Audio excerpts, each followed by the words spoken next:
Hello friends, स्वागत है आपका हमारे चैनल पर जिसका नाम है पृथ्वी स्टडी पॉइंट।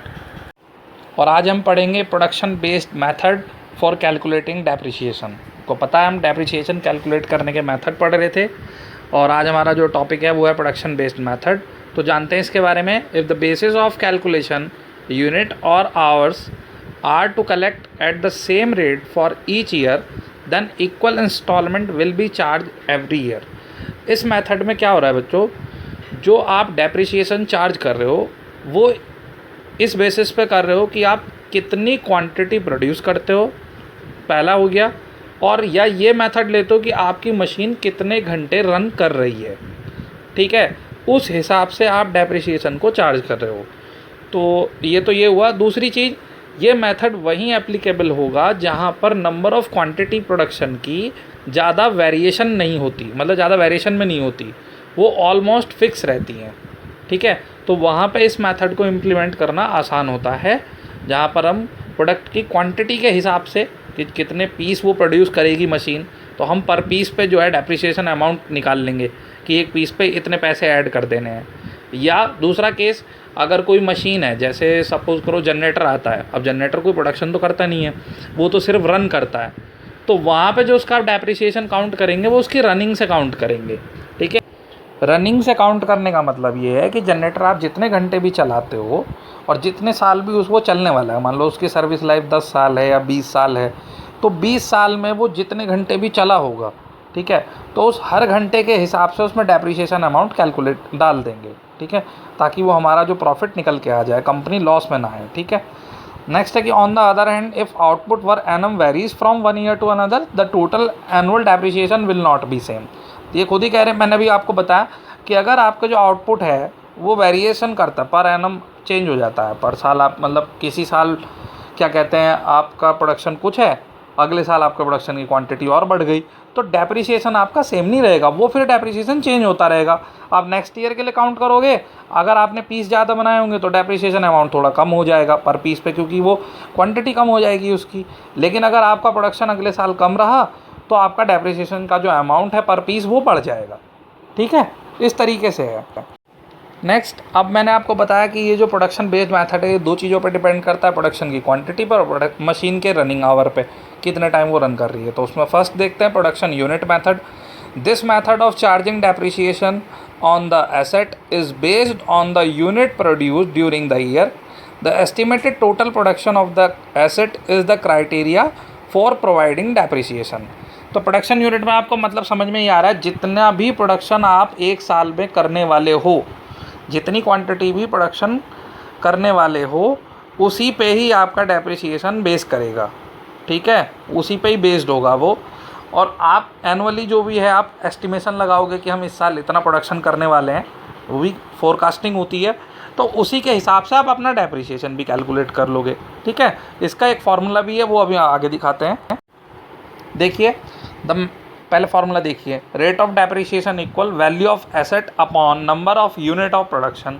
अब वैल्यू ऑफ एसेट क्या चीज़ है बच्चों, ये आप बहुत जान चुके हो क्योंकि मैं कई सारे मेथड में भी बता चुका हूँ। जितनी भी आपकी मशीन आपने ख़रीदी है, ठीक है, मान लो आपने 10,000 की मशीन ख़रीदी और उसकी कुछ स्क्रैप वैल्यू होगी, मान लो उसकी स्क्रैप वैल्यू 2,000 है कि वो जब वो काम करना बंद कर देगी तो 2,000 रुपये में बिक जाएगी, ठीक है। तो 10,000 रुपये की आप मशीन ख़रीद के लाए हो, 2,000 रुपये आपको स्क्रैप से मिल जाएंगे, तो आपका खर्च कितना हुआ नेट, 10 - 2 8,000 रुपये, तो वो 8,000 रुपये होता है वैल्यू ऑफ एसेट, ठीक है। ये मैंने एक एग्जांपल से समझा दिया। तो ये जो फार्मूला लिखा है इसी से इसकी डेफिनेशन बनाई गई है। The method provides for depreciation by means of a fix rate per unit of production calculated by dividing the value of the asset by the estimated number of unit to be produced during its life, ठीक है।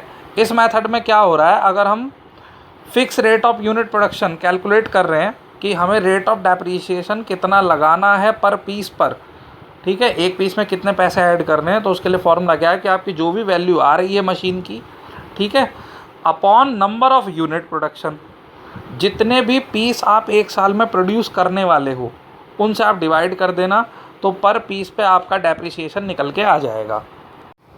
Next देखिए बच्चों, production hour method. मैंने बताया आपको दूसरा जो method है वो मशीनिंग के आवर पर डिपेंड होता है कि कितने घंटे आपकी मशीन रन कर रही है।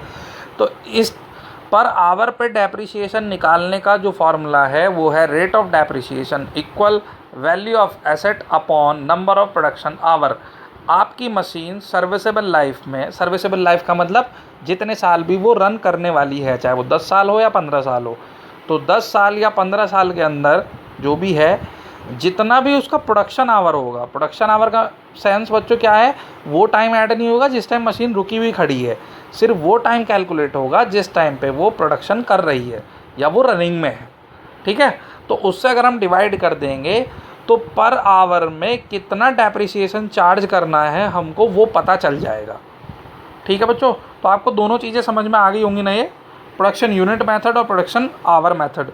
मैंने दोनों के एग्जाम्पल अभी लास्ट में किए हैं, वो आप ज़रूर देखना क्योंकि एग्जाम्पल से आपको ये बिल्कुल क्लियर हो जाएगा।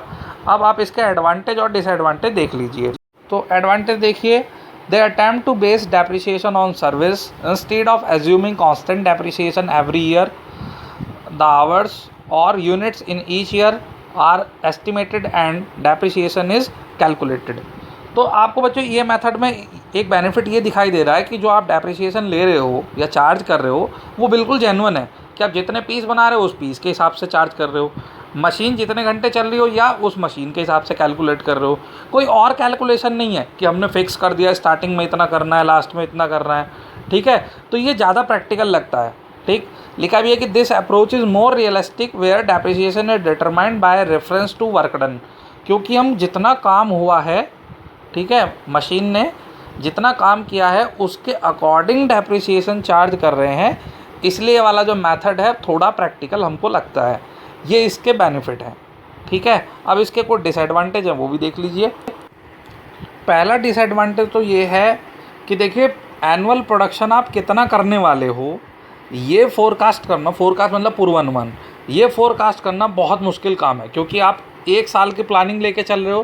प्रोडक्शन की डिमांड कम भी हो जाती है, ज़्यादा भी हो जाती है। ठीक है, आपको भी सबको पता है कि प्रोडक्शन बहुत अनसर्टेन होता है, यहाँ पे वेरिएशन चलते रहते हैं। तो इसलिए एक तो ये प्रोडक्शन को फोरकास्ट करना बड़ा मुश्किल काम है कि हम एक साल में कितनी क्वांटिटी प्रोड्यूस करेंगे, तो वहाँ डेप्रिसिएशन चार्ज करने में प्रॉब्लम आ जाती है। ठीक है, दूसरी चीज़, these method do not consider the fact that repair and maintenance cost tend to increase with the age of fixed asset.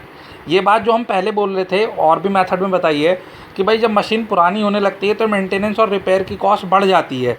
ठीक है, तो ये वाला जो फैक्टर है वो इस मेथड में कहीं भी कंसिडर नहीं हो रहा। आप देख रहे हो ना, यहाँ पे सिर्फ पीस के हिसाब से डेप्रिसिएशन चार्ज किया या मशीन के रनिंग आवर के हिसाब से चार्ज किया, लेकिन इस बात को कहीं भी शामिल नहीं किया कि मशीन जो है वो आगे चल के जब पुरानी हो जाएगी तो वो जल्दी जल्दी ख़राब होने लगेगी तो वो कॉस्ट बढ़ेगी, उसको कंपनसेट कैसे करेंगे।